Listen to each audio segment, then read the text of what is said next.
Have you ever noticed that even when everything is fine, your mind whispers, something's wrong? It's as if the mind cannot rest unless there's a storm to survive.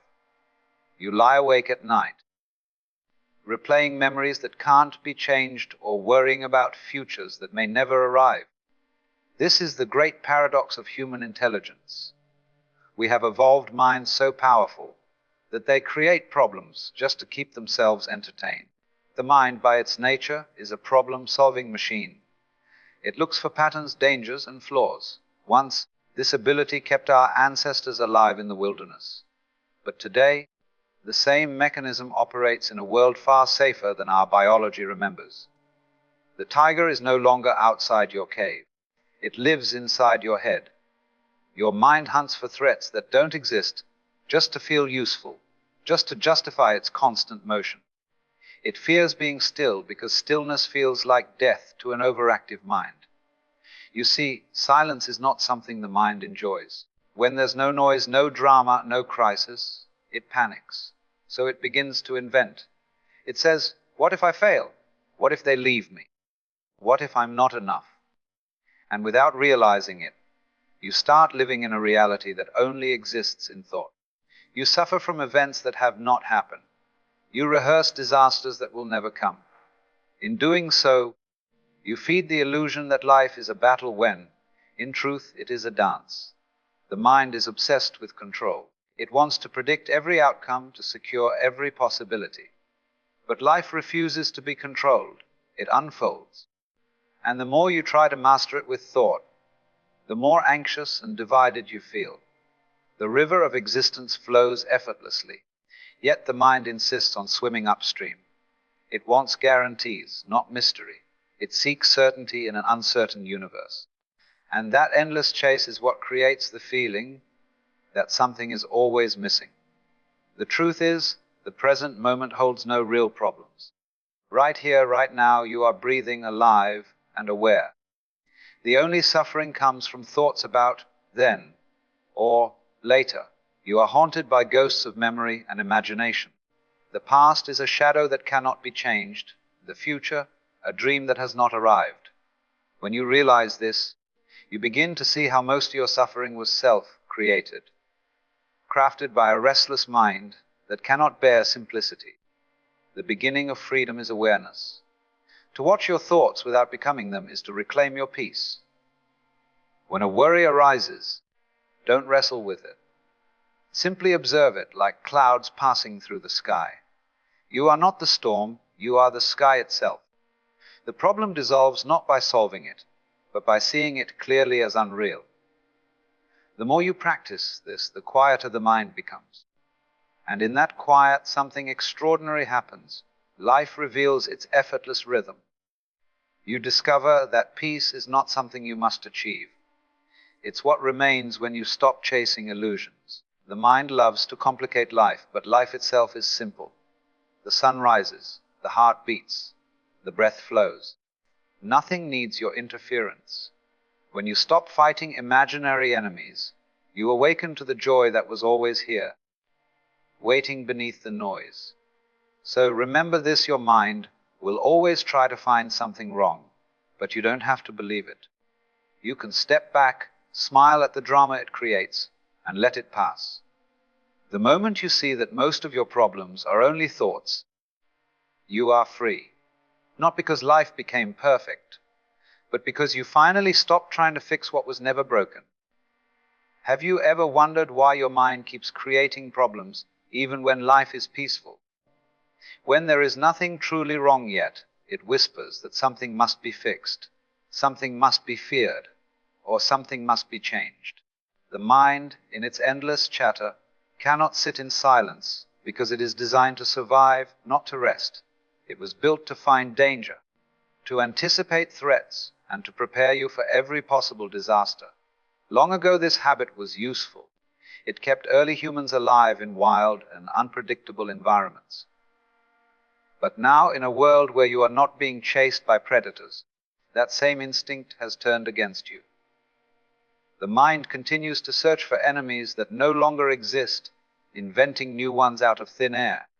It begins to create imagined fears, false scenarios, and invisible obstacles just to justify its own activity. The moment you have nothing to worry about, it feels lost, purposeless, and uneasy. So, it manufactures problems, questions about your worth, doubts about your future, insecurities about how others see you. It tricks you into believing that life is an endless series of issues to be solved, rather than a flow to be lived. You wake up each day with the same silent anxiety that something must go wrong, not because something truly is wrong, but because the mind cannot bear the simplicity of being still. It clings to the illusion that it must always do, think, plan, and analyze, or else it will lose its identity. The truth is, the mind feeds on motion. It thrives on conflict. If there is none, it invents one. It reminds you of a mistake from years ago, plays it over and over again, and convinces you that you are still guilty. It projects fears into the future, about money, relationships, health, and keeps you trapped in worlds that exist only in thought. You suffer from moments that are not happening. You live inside stories that never come true. And in this invisible struggle, you forget the only place where life is actually happening, the present moment. Every problem the mind creates is either about what was or what might be. The present itself is almost always peaceful, but the mind drags you away from it, convincing you that peace must be earned through control. It wants to manage every detail, predict every outcome, and avoid every possible pain. Yet the more you try to control, the more fear you create, because control is an illusion. Life is not meant to be controlled, it is meant to be experienced. Like a river, it flows naturally when you stop resisting.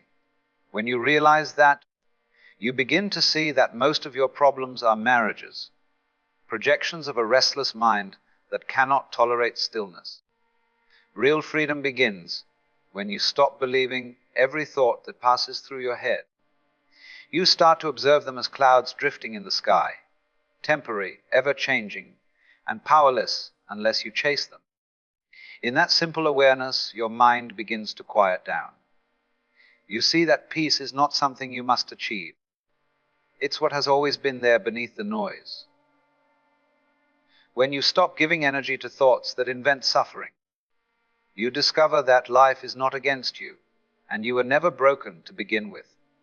The mind may still whisper, still warn, still worry, but you will know that it's only doing what it's always done, trying to protect you in a world that no longer threatens you. And in that realization, the imaginary battles fade away. What remains is presence, clear, silent, and free. You will finally understand that most of your pain was never in reality, only in the stories your mind created to keep itself alive. Once you see this clearly, you are no longer a prisoner of thought, but a witness to it, and in that witnessing, the false problems dissolve into the vast simplicity of being. The mind is a master of imagination, capable of painting entire worlds within the boundaries of your skull, yet it often turns this gift against you.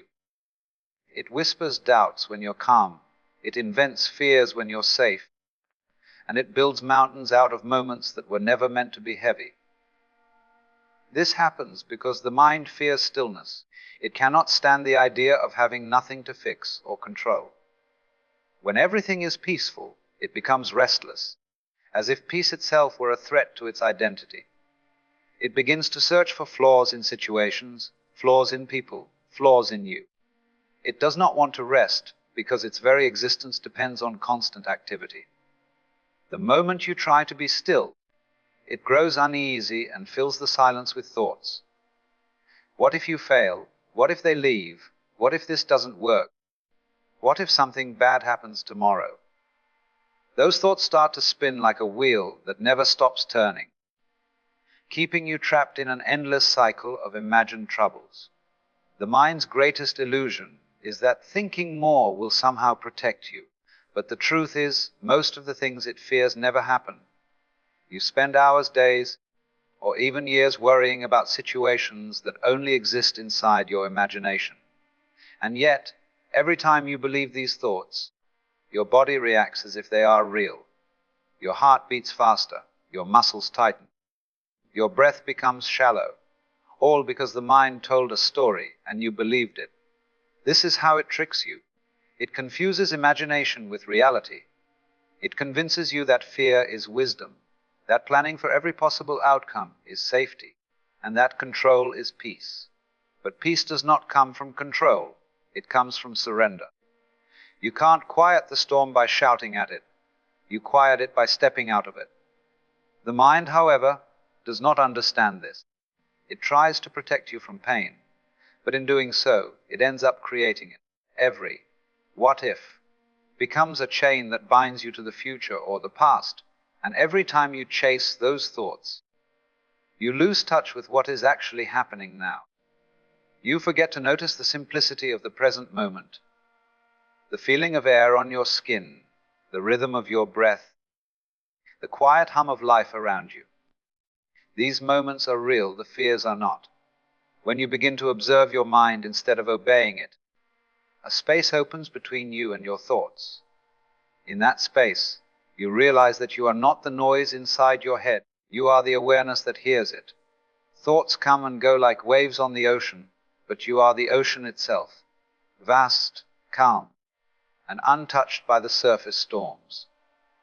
The mind will still try to create problems, but now you will see them for what they are. Habits of thought, echoes of conditioning, stories with no substance. You don't have to fight them or suppress them. You only have to watch them without judgment. The more you do this, the weaker they become, because thoughts feed on your attention. When you stop believing every worry, it loses its power. Slowly your inner world begins to settle, like muddy water that clears when it's left undisturbed. This is not the end of thinking, it's the beginning of clarity. You can still use your mind to solve real challenges, but now you see the difference between what's real and what's imagined. Life becomes lighter because you are no longer carrying the weight of false problems. You stop trying to fix what was never broken, and in doing so, you rediscover the natural ease of being alive. The world no longer feels like an endless puzzle to be solved, but a living mystery to be experienced. You begin to laugh at the absurdity of all the imaginary fears that once ruled your days, realizing they were only shadows passing across the surface of your consciousness.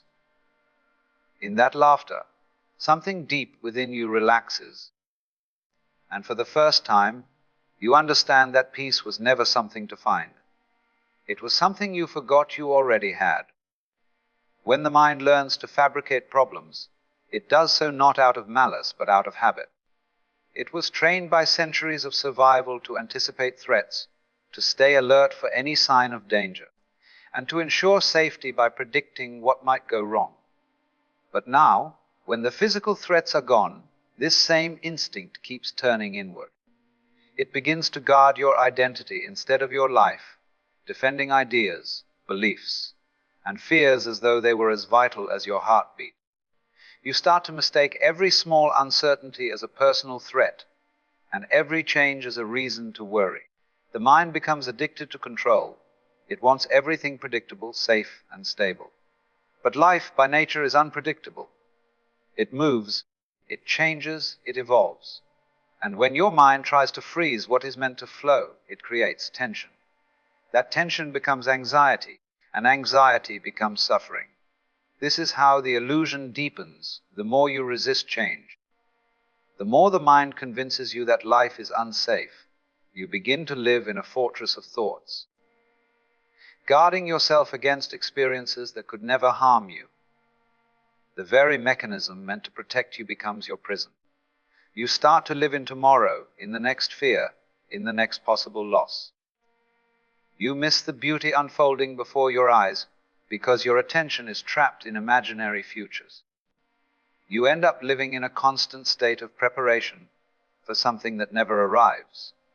The mind's stories become your world, and you start believing that you are those stories. You believe you are the anxious voice, the doubting thought, the worried feeling, and the restless searching. But none of these are truly you. They are patterns passing through awareness, like clouds across the sky. The real you is the one watching, the still presence behind it all, untouched by the noise. Once you start to see this distinction, the hold of the mind weakens. You begin to recognize that every thought that brings fear or resistance is not truth, but imagination dressed as reality. When you observe it clearly, without trying to escape or fix it, it starts to dissolve. The mind loses its grip when it is seen with awareness. You no longer identify with the thoughts that create pain, so they stop defining your experience. A strange kind of peace emerges, not because the mind stops producing noise, but because you no longer take it seriously. You start to find joy in simplicity again, in the breath moving in and out, in the sound of rain, in the stillness of a quiet morning. These small, ordinary moments become extraordinary because you are finally present for them. Life itself feels softer when you stop demanding that it fit the mind's expectations. You realize that peace isn't about having no problems. It's about no longer creating them unnecessarily. Even when challenges come, they are met as they are, not amplified by fear or resistance. You become more fluid, more adaptable, more alive. The energy once wasted on imaginary problems returns to living fully in the moment. You see that most of your life's struggle was not against the world, but against your own thoughts about it. The mind built walls, and you mistook them for reality. Awareness tears down those walls gently, not through effort, but through understanding. As this understanding deepens, something profound shifts within you. You no longer fear the mind's noise, you simply let it speak and fade. You no longer chase certainty, you begin to dance with uncertainty. You no longer resist life's movement, you flow with it. This is true freedom, not the absence of thought, but the end of being ruled by it. You see that nothing in life was ever truly wrong. It was only the mind's judgment that made it so. The world, when seen without the filter of overthinking, becomes astonishingly simple. You breathe, you move, you feel, and everything just happens naturally, without the constant interference of the mind trying to fix what isn't broken. You learn to trust life again, to trust the intelligence that beats your heart and turns the stars. The same intelligence that moves the tides moves through you, and it doesn't need your constant supervision. When you surrender to this flow, the imaginary problems vanish because they were never real to begin with. All that remains is clarity, a deep, effortless awareness that knows life takes care of itself when you stop fighting it. In that awareness, the mind becomes your servant again, not your master, and you finally experience what it means to live freely, without fear, in the peace that was always waiting within you.